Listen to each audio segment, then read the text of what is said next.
안녕하세요. 켈리의 작은 도서관에 오신 것을 환영합니다. 오늘은 기드 모파상의 목걸이를 소개해 드리겠습니다.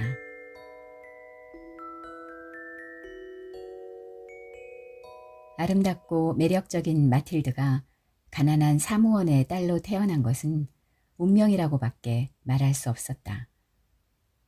그녀에게는 지참금이 없었을 뿐만 아니라 그것을 기대하지도 않았고 남들에게 이름이나 얼굴이 알려질 수 있는 길도 없었으며 돈이 많고 훌륭한 남자를 만나 결혼을 하리라는 따위는 꿈도 꿀 수가 없었다.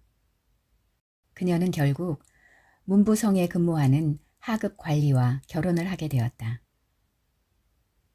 화려하게 몸치장을 할 만한 여유도 없었으므로 늘 차림이 소박했다. 그러나 이런 처지에 있는 여자들이 다 마찬가지지만 그녀는 결코 그런 환경에 만족을 느낄 수 없었다. 여자란 신분이나 가문이 문제가 아니라 우아하고 아름답고 매력만 있으면 얼마든지 훌륭한 혈통과 가문을 대신하게 마련이니까. 겉으로 드러나는 모습이 아름답고 천성이 우아하고 마음씨가 부드러우면 그것으로 능히 특권 계급이 될 수 있는 것이다.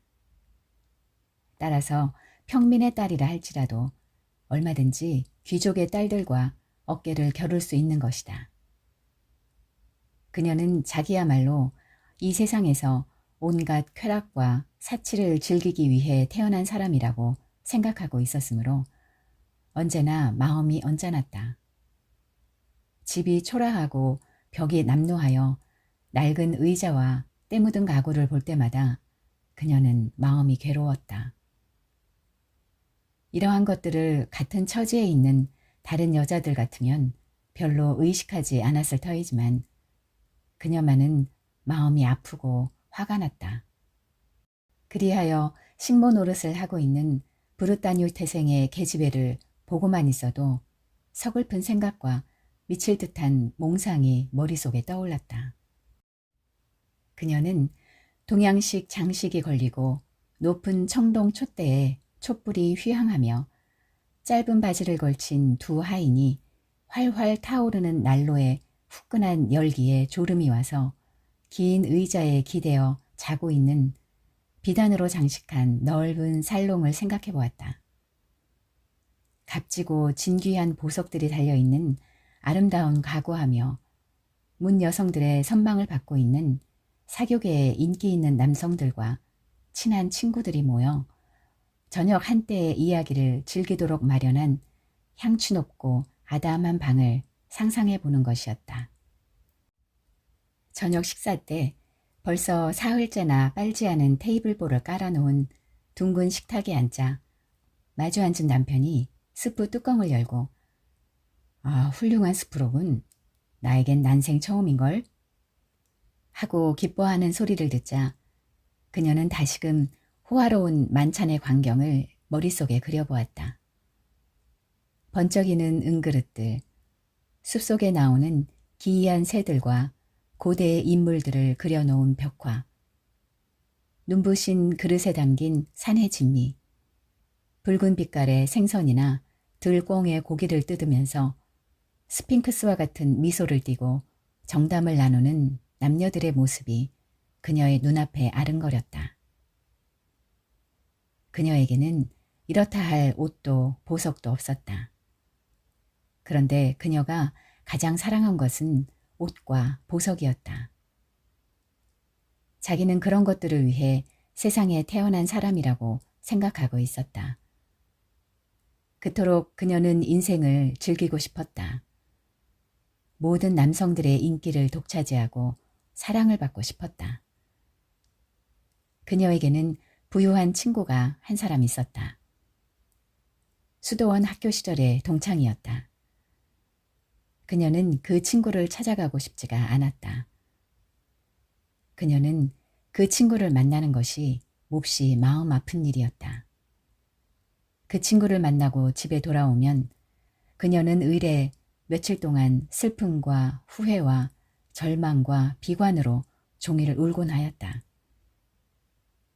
어느 날 저녁 남편이 사뭇 자랑스러운 얼굴로 손에 커다란 봉투를 한 장 들고 들어왔다. 이거 당신에게로 온 거요. 남편이 말하였다. 그녀는 얼른 봉투를 뜯고 그 속에서 카드 한 장을 꺼내었다. 거기에는 이런 말이 적혀 있었다.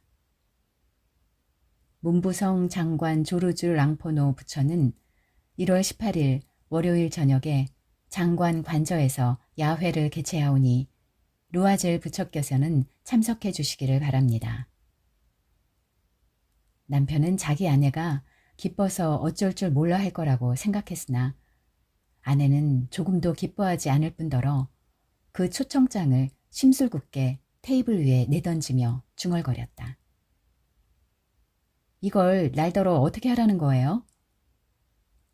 아니 여보, 난 당신이 기뻐서 어쩔 줄을 모르리라고 생각했는데 그게 무슨 말이요? 당신은 별로 외출도 못하였으니 좋은 기회가 아니오? 이것을 얻느라고 얼마나 애썼는지 알아요? 직원들이 저마다 얻으려고 해서 무척이나 힘들었소. 아무튼 그날 가면 정부의 고관들을 다 볼 수 있을 거요. 그녀는 남편을 노려보고 이윽고 참을 수 없다는 듯이 쏘아붙였다. 대관절 몸에 무엇을 걸치고 가라는 거예요? 남편은 거기까지는 미처 생각하지 못하였다. 그리하여 그는 이렇게 중얼거렸다. 아니, 극장에 갈 때 입었던 옷 있지 않소? 내 눈에는 그 옷이 퍽 좋아 보이던데. 그는 더 말을 잇지 못하였다. 아내가 울고 있었던 것이다. 두 방울의 커다란 눈물이 눈가에서 입끝으로 서서히 흘러내리고 있었다. 왜 그래? 글쎄 왜 그러는 거야? 남편의 말에 그녀는 간신히 슬픔을 가라앉히고 나서 젖은 두 볼을 닦으며 조용히 대답했다. 아니에요. 아무것도 아니에요. 단지 입고 갈 옷이 없어서 그래요. 난 야회에 안 갈 거예요. 그 초대장은 다른 친구에게 주워버리세요. 나보다 좋은 옷을 가진 아내가 있는 사람에게 말이에요. 남편은 실망하였다. 그는 이렇게 말하였다. 이것 봐 마틸드. 멋있는 옷 한 벌 맞추는데 얼마나 해? 다른 나들이 때도 입을 수 있고 그다지 비싸지 않은 옷 말이야. 그녀는 잠시 생각해 보았다. 얼마라고 해야 검소한 공무원 생활을 하는 자기 남편이 기절하지 않고 놀라서 소리도 지르지 않을까? 하고 값을 따져보았다. 이윽고 그녀는 주저주저 하면서 말하였다. 확실히 알 수는 없지만 500프랑쯤 있으면 될 거예요. 남편은 얼굴빛이 약간 해쓱해졌다. 그는 꼭 그만한 돈을 예금해 두었지만 그 돈으로 총을 사서 이번 여름에 낭테르 벌판으로 사냥을 가려던 참이었다. 일요일마다 그곳에 가서 종달새 사냥을 하는 몇몇 친구들과 어울릴 심산이었다. 그러나 그는 이렇게 대답하였다. 그래, 내 500프랑을 줄 테니 좋은 옷을 맞추도록 해. 무도회 날짜는 점점 다가왔다. 루아젤 부인은 근심과 슬픔에 쌓여 있었다. 옷은 거의 다 되어가고 있었다. 남편은 어느 날 저녁에 이렇게 물었다. 왜 그래요? 당신 요새 며칠 동안 아주 얼빠진 사람 같구려. 그녀는 대답했다. 나는 보석도 폐물도 아무것도 몸에 붙일 게 없으니 이렇게 딱할 때가 어디 있어요. 내 모양이 얼마나 꼴불견이 되겠어요.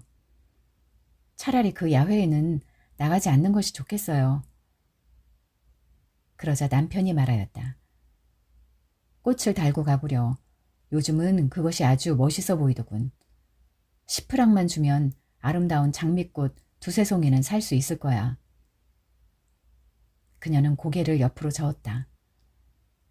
싫어요. 돈 많은 여자들 팀에 끼어서 가난하게 보이는 것처럼 창피한 일이 어디 있어요. 그러나 남편은 큰 소리로 말하였다. 참 당신도 딱하구려. 아, 당신 친구 포레스티의 부인 있지 않소? 그 여자한테 가서 보석을 좀 빌려달라고 하구려. 그만한 부탁을 못 들어줄 사이가 아닐 테니까. 참 그렇군요. 그 생각을 미처 못했군요. 이튿날 그녀는 친구의 집을 찾아가서 딱한 사정을 이야기하였다. 포레스티의 부인은 거울이 달린 의자 앞에 가서 커다란 보석 상자를 들고 와서 열어 보이며 루아젤 부인에게 말하였다. 자, 골라봐. 그녀는 우선 몇 개의 팔찌를 골라보았다. 다음에는 진주 목걸이를, 그 다음에는 베니스제의 십자가를 골랐다. 그 십자가는 금과 진주로 되어 있었는데 솜씨가 놀라웠다. 그녀는 거울 앞에 서서 보석을 이것저것 몸에 걸어보면서 망설일 뿐 어떤 것을 놓고 어떤 것을 빌려가야 할지 마음을 정하지 못하고 번번이 이렇게 말하는 것이었다. 또 뭐 없어? 왜 없어? 가서 골라봐. 어느 것이 마음에 들지 나는 알 수 없으니까. 그러자 까만 공단 상자 속에 눈부신 다이아몬드 목걸이가 들어있는 것이 눈에 띄었다. 그녀는 그것이 어찌나 탐이 났던지 가슴이 뛰기 시작했다. 그것을 쳐들자 손이 떨려왔다. 그녀는 목걸이를 목에 걸고 아름다운 자기 모습에 도취되어 있었다. 그녀는 간신히 입을 떼어 이렇게 말하였다. 이거 좀 빌려줘. 다른 건 필요 없어. 그렇게 해. 그녀는 친구의 목을 얼싸안고 뜨거운 포옹을 하였다. 이어서 목걸이를 들고 황급히 집으로 돌아왔다. 드디어 무도회 날 저녁이 돌아왔다. 루아젤 부인은 크게 인기를 끌었다. 그녀는 어느 여자보다도 아름답고 우아하고 맵시가 있었으며 언제나 미소를 머금고 기쁨에 넘쳐 있었다. 모든 남자들이 그녀를 바라보고 이름을 부르며 소개를 받으려고 하였다. 비서관들은 저마다 그녀와 춤을 추고 싶어 했다. 이윽고 장관도 그녀를 유심히 바라보았다. 그녀는 도취된 기분으로 춤을 추었다. 자기의 미모가 가져온 승리와 성공을 이룩한 영광, 온갖 찬사와 감탄, 소생하는 정욕과 여성들에게도 한없이 달콤하고 완전 무결한 최고의 승리로 이루어진 행복의 구름 속에서 기쁨에 도취되어 모든 것을 잊고 있었다. 그녀는 이튿날 새벽 4시쯤 되어서야 야외에서 나왔다. 남편은 자정경부터 조그마한 응접실에서 세 사람의 친구들과 함께 졸고 있었다. 그동안에 그들의 부인은 저마다 마음껏 쾌락에 도취되어 있었다. 남편은 돌아올 때를 생각하여 가져온 평소의 허름한 웃옷을 아내의 어깨에 걸쳐주었다. 그 초라한 모습은 아무래도 야회복과는 어울리지 않았다. 그녀도 그것을 느끼고 값진 털옷으로 몸을 단장한 다른 여자들의 눈에 띄지 않도록 몸을 피하였다. 루아젤은 아내를 불러 세웠다. 잠깐만 기다려. 이대로 밖에 나가면 감기 들 테니까. 내가 가서 마차를 한 대 불러올게. 그러나 아내는 남편의 말을 전혀 듣지 않고 날쌘 걸음으로 층계를 총총히 내려갔다. 두 사람은 낙심하여 달달 떨면서 센강 쪽으로 내려갔다. 그때 마침 강변에서 밤에나 돌아다니는 낡은 마차 한 대를 발견했다. 낮에는 파리에서 차마 그 초라한 꼴을 보이기가 창피하다는 듯 이 밤에만 벌이를 하는 그런 마차였다. 두 내외는 그 마차를 타고 마르티르 거리에 있는 집 문 앞에 다다랐다.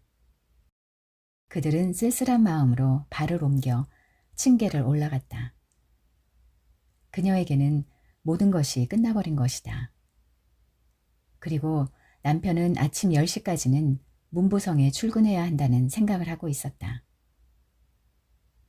그녀는 다시 한번 자기의 화려한 모습을 보기 위해 거울 앞에 가서 어깨 위에 걸친 웃옷을 벗었다. 그런데 그녀는 갑자기 비명을 질렀다. 목에 걸었던 목걸이가 보이지 않았던 것이다. 옷을 벗고 있던 남편이 엉거주춤하며 물었다. 왜 그래? 그녀는 남편을 향해 얼빠진 듯한 어조로 대답하였다. 저 포르스티에 부인의 목걸이가 없어졌어요. 남편은 실성한 사람처럼 벌떡 일어났다. 아니 뭐라고? 그럴 리가 있나? 그들은 옷갈피와 외투갈피 그리고 주머니 속 등을 온통 뒤져보았으나 목걸이는 아무 데서도 눈에 띄지 않았다. 남편이 물었다. 무도회에서 나올 때 분명 갖고 있었나? 그럼요. 장관댁 현관에서 만져보기까지 한걸요. 그러나 만일 한 길에서 떨어뜨렸다면 소리가 났을 텐데 그러고 보니 마차 속에서 잃어버린 것이 분명하군. 그런 것 같아요. 당신 그 마차 번호 아세요? 몰라. 당신도 마차 번호를 잘 보아두지 않았지? 그들은 낙심하여 서로 마주 쳐다볼 뿐이었다.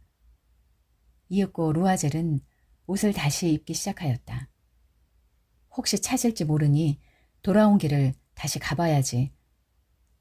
그는 밖으로 나갔다. 그녀는 야회복을 벗을 생각도 잠자리에 들 기력도 없었다. 그리하여 불도 피우지 않고 아무 생각도 없이 의자에 멍하니 앉아 있을 뿐이었다. 7시쯤 되어 남편이 돌아왔다. 아무것도 눈에 띄지 않았던 것이다. 그는 경찰국과 신문사로 달려가 현상을 걸고 광고도 내었다. 그리고 조그마한 마차를 부리는 회사를 온통 찾아보고 조금이라도 가망이 있어 보이는 곳은 모조리 찾아다녔다. 아내는 이 끔찍스러운 재난 앞에서 넋을 잃고 종일 남편을 기다리고 있었다. 루아젤은 저녁 때가 되어서야 눈이 푹 꺼진 창백한 얼굴을 하고 돌아왔다. 그는 아무것도 발견하지 못했다. 당신 친구에게 편지라도 써야 할까 봐. 목걸이에 고리가 부러져서 수선을 하는 중이라고. 그렇게 하면 다시 사방으로 찾아다닐 시간의 여유를 얻을 수 있을 테니까. 아내는 남편이 부르는 대로 받아 썼다. 일주일이 지나자 그들은 모든 희망을 잃고 말았다. 그리고 이 며칠 동안 5년이나 더 늙어 보이는 루아젤이 말했다. 어떻게 해서든지 그 보석을 돌려줘야지. 다음 날 두 내외는 빈 상자를 들고 그 안에 적힌 상호의 보석 상점을 찾아갔다. 상점 주인은 여러 권의 장부를 뒤적거리더니 이렇게 말하였다. 부인, 그 목걸이는 저희 집에서 사간 것이 아니올시다. 저희는 다만 상자만 제공했나 봅니다. 두 사람은 잃은 것과 꼭 같은 보석을 구하기 위해 그 기억을 더듬어가면서 보석상마다 찾아다녔다. 두 내외는 비탄에 젖어 환자처럼 보였다. 이윽고 이 부부는 팔레루아이 아래 어느 보석상에서 그들이 찾고 있던 것과 똑같아 보이는 다이아몬드 목걸이를 찾아내었다. 값은 4만 프랑이었으나 3만 6천 프랑이면 팔겠다고 하였다. 그들은 사흘 안으로 살 테니 다른 사람에게 팔지 말아달라고 통사정을 하였다. 그리고 만일 3월 말까지 잃어버린 목걸이를 다시 찾으면 상점에서 3만 4천 프랑으로 도로 사준다는 조건으로 계약을 하였다.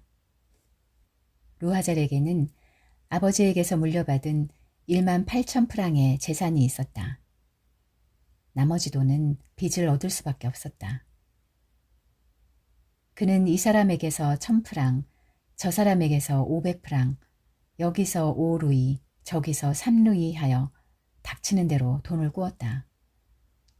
차용증서를 쓰고 재산을 몽땅 잡히고 고리대금은 물론 모든 대금업자와 거래를 했다. 그는 그 돈을 마련하기 위해 전 생애를 담보하다시피 하였으며 갚을 수 있을는지 알 수 없지만 아무튼 서약서에 마구 도장을 눌렀다.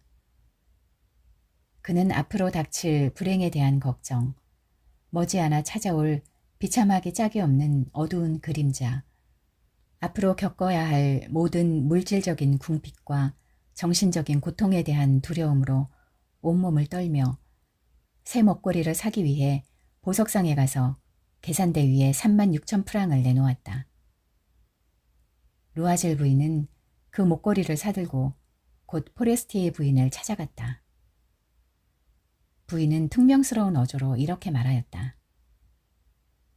좀 일찍 갖다 줘야지. 내게도 쓸 일이 생길지 모르잖아. 포레스티의 부인은 상자를 열어보지도 않았다. 루아젤 부인은 친구가 그 상자를 열어볼까봐 은근히 걱정이 되었다. 만일 친구가 물건이 바뀐 줄 알면 어떻게 생각하였을까? 무엇라고 했을까? 자기를 도둑으로 여기지 않았을까? 루아젤 부인은 가난한 생활이 얼마나 괴로운가를 알고 있었다. 그러나 그녀는 곧 비장한 결심을 하였다. 우선 저 끔찍한 빚부터 갚아야 하는 것이다. 그녀는 꼭 갚을 심산이었다. 식모를 내보냈다. 집도 바꾸어 지붕 및 다락방으로 새를 얻어들었다. 그녀는 집안일이 얼마나 힘이 들고 부엌 치닥거리가 얼마나 귀찮은지 몸소 체험하여 잘 알고 있었다.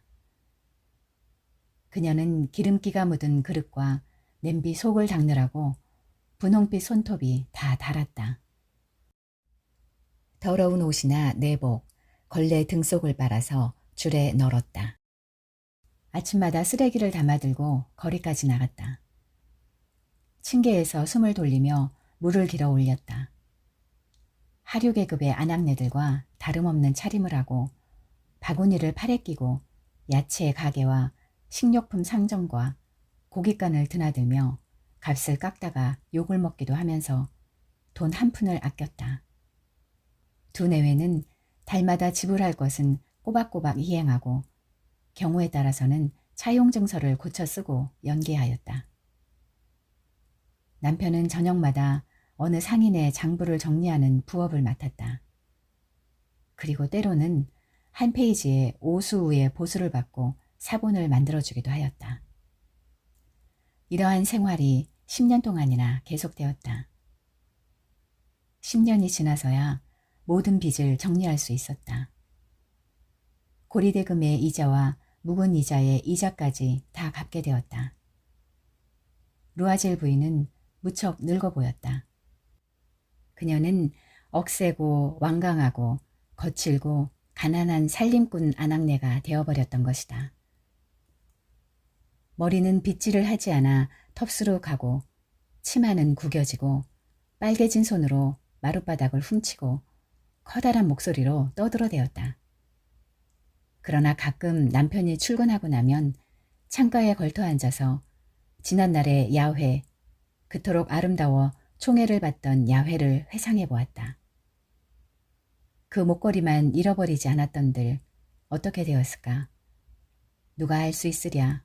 알 수 없지. 인생이란 무척 기이하고 허망한 거야. 대수롭지 않은 일이 파멸을 가져오기도 하고 구원을 해주기도 하고. 그러던 어느 일요일이었다.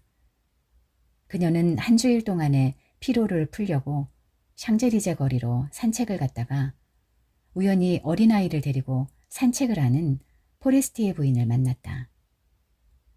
부인은 여전히 젊고 아름다운 매력을 간직하고 있었다. 루아젤 부인은 가슴이 두근거렸다. 가서 그동안의 경위를 이야기할까?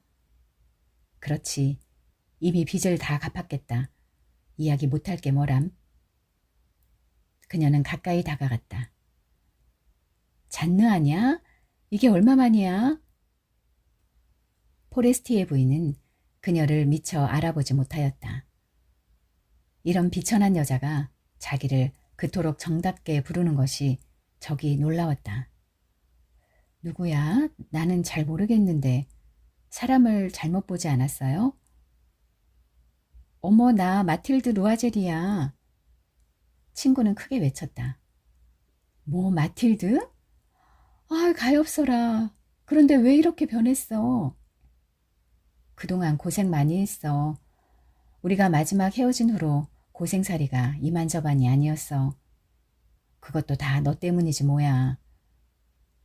나 때문이라니? 그게 무슨 소리야? 왜 생각나지 않아? 저 문부성 장관의 야회에 가려고 내가 빌려갔던 다이아몬드 목걸이 말이야. 응, 그래서 그걸 잃어버렸지 뭐야. 뭐? 아니 내게 고스란히 돌려주지 않았어? 그렇지만 그건 품질은 같지만 다른 목걸이야. 그 목걸이 값을 갚느라고 10년이나 걸렸지 뭐야. 이제 다 해결되었어. 얼마나 마음이 후련한지 몰라.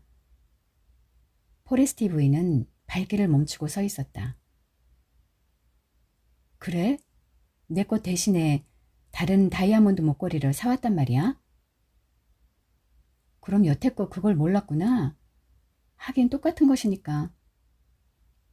그녀는 약간 으스대는 듯한 순박한 웃음을 지어 보였다. 포레스티의 부인은 크게 감동되어 친구의 두 손을 꼭 쥐었다. 아, 가엾어라, 마틸드. 내 것은 가짜였어. 기껏해야 500프랑밖에 되지 않는.